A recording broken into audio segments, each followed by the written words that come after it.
All right, story number three. Lupe Fiasco. 1 second applause to Lupe Fiasco. Big fan of Lupe Fiasco. Always have been, always will be. I love his music, obviously. Anybody who's been following this channel, you guys understand my affinity and the inspiration I've taken from Lupe Fiasco over the course of his career. Anybody who's been following my work longer than this channel, you guys understand how long I've been covering Lupe Fiasco. Whether or not it was popular to do so, and I'll continue to do that because I truly believe that Lupe Fiasco is one of the most impactful artists and set the blueprint for a lot of opportunities for these other guys, especially at a point in time in the music industry when lyricism was shunned, especially deep, multi-layered lyricism. So I don't look at people as being the totality of their latest headline.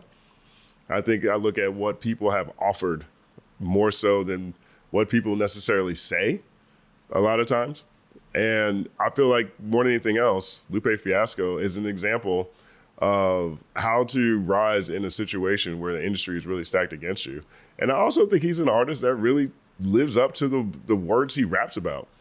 I mean, his first album was called Food and Liquor, that dichotomy in Chicago, and so I think it's really, really, really impressive the amount of success he's been able to have, especially considering how he had major label conflict. He went to war with Atlantic Records over 360 deals. He basically sat down for 3 years, if I'm not mistaken, between the Cool and Lasers. And so as time continues to go on, Lupe continues to rack up more plaques, more certifications. And it's just so funny to me because Atlantic Records basically told him he didn't know how to make hits. That's what they told him. They told him they needed hits and he wasn't making hits. And yet, as time goes on, yeah, my God, he's got more accolades that I think people really, really appreciate. And so here's the Hip Hop DX headline. Lupe Fiasco scores biggest plaque yet amid haul of platinum and gold certifications. Let's check this article. Lupe Fiasco just acquired a bunch of new plaques with a flurry of new certifications, including what stands as his biggest one yet. On Thursday, February 27th, the RIAA awarded the Chicago Rhymer with 10 new platinum and gold certifications. 2010's The Show Goes On is now officially 7 times platinum, making for his best-selling records to date. 1 second applause. 7 times platinum. That was on Lasers. That was the album that everybody hated on. Lupe fans hated on that album so much. And that album itself, to me, is an example of the ultimate compromise album. Right, because Lupe had this idea for Lasers. Now, as lore goes, if it's true, he wanted to do sort of a post-punk, apocalyptic type album that was connected to his work with Japanese Cartoon, which was like a punk side project he was doing at that point in time. So there's rumors that he wanted that album to be more like that, let's say, and which I tend to think is more stuff that's like, hello, goodbye, I guess. That was the conversation around that project, right? And so Lupe didn't want to do that. They also wanted him in a 360 deal, which Lupe was like, nah, I ain't doing that either. Meanwhile, his manager, Chill, is in jail, in prison. His manager's incarcerated, right? So all this stuff it's like a crazy time, a crazy disgruntled time, right? And so Lasers comes out, and if you listen to it, it's kind of half and half. It's kind of half and half. Like you have, songs like Words I Never Said or songs like State Run Radio, which to me feel more like what Lupe wanted to do more of at that point in time. That's me saying that. I don't know that to be facts, but I feel like that. But then you had songs like The Show Goes On on here. And girl, I want you to know, I can't wait. 1 second applause. Right? So it's kind of a split in terms of what the fans wanted and what the label wanted and what Lupe wanted. And it ended up being his most successful album. Ended up being most successful album, and The Show Goes On, which disses his label, is now officially 7 times platinum. 1 second applause. I love that story.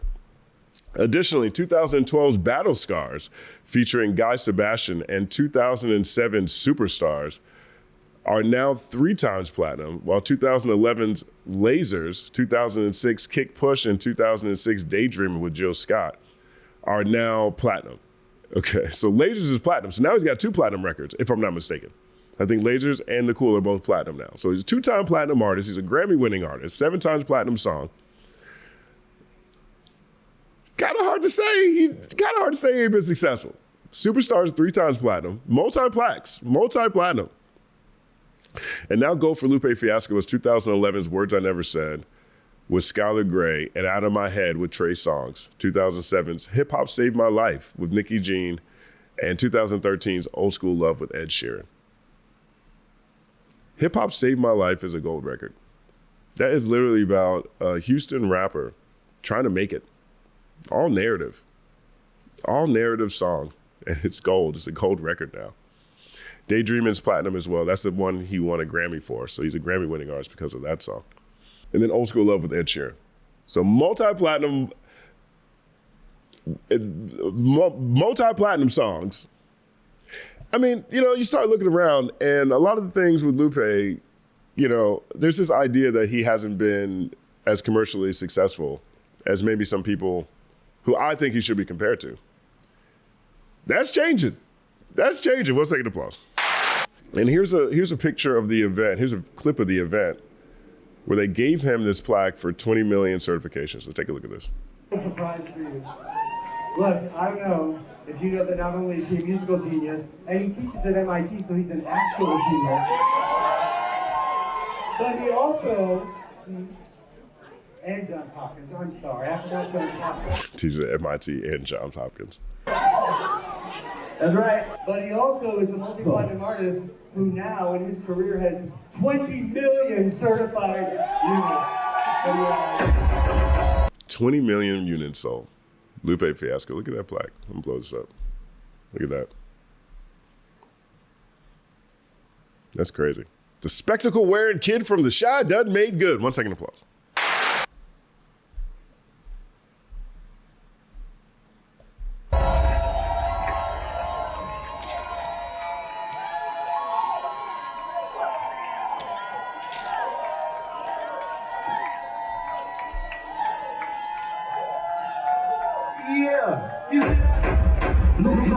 Lupe Fiasco. Congratulations on being a superstar. Congratulations on being a superstar. Yeah, I just think this is super cool. I think everything is cool about this. And I also think this is a great example of resiliency, right? You have this kid from Chicago who was dubbed hip hop's whiz kid by Fader magazine, his first cover magazine. He got shout outs from everybody from Nas to Bob Saget.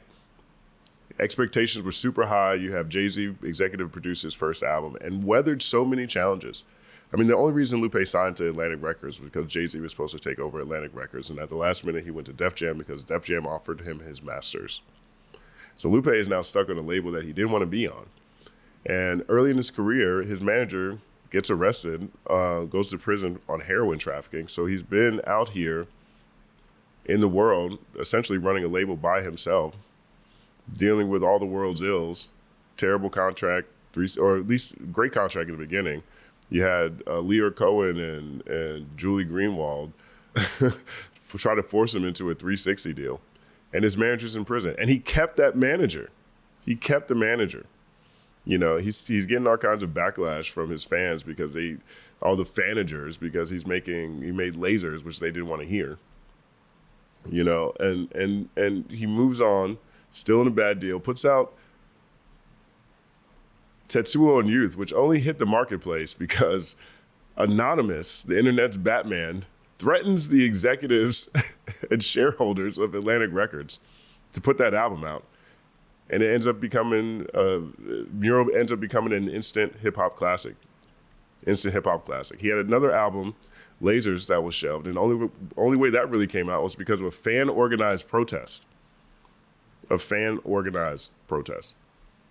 You listen to his music and it is the juxtaposition of life. And whether he is in a very political space, like Food and Liquor 2, for example, a very conceptual space, which generally speaking is always the case, but heavily into third-person storytelling through characters and his own world building, like The Cool, Michael Young History, and Food and Liquor, or Drogas Wave, or in his independent work that he's putting out.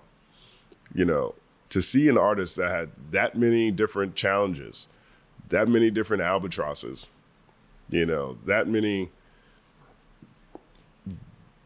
people telling him he wasn't that dope, still be able to achieve 20 million records sold.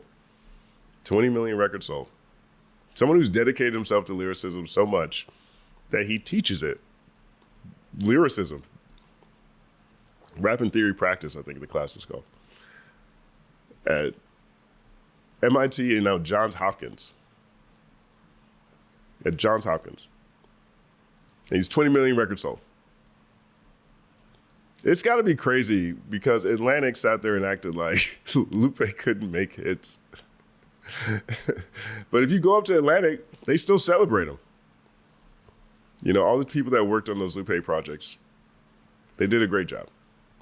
And so I'm happy to see Lupe Fiasco just to see perhaps his weakest stat, which is sales, become less relevant as time continues to go on. Because Lupe Fiasco has truly made genre-bending, genre-defining, genre-inspiring music. You know, so shout out to Lupe Fiasco. Let me know what you guys think about all of this. My name is Justin Hunt. Like, subscribe to the channel. Follow the company man on everything. It's all happening.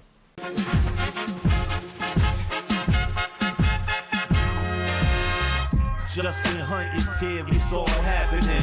Justin Hunt is here, it's all happening. The mathematical breakdown of this mighty game of rap we in. It's boom dapping. Systematical culture views, it's radical, it's all happening.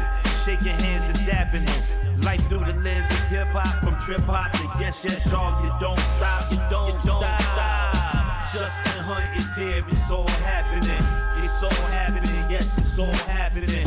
Justin Hunt is here, it's all happening. It's all happening, yes, it's all happening.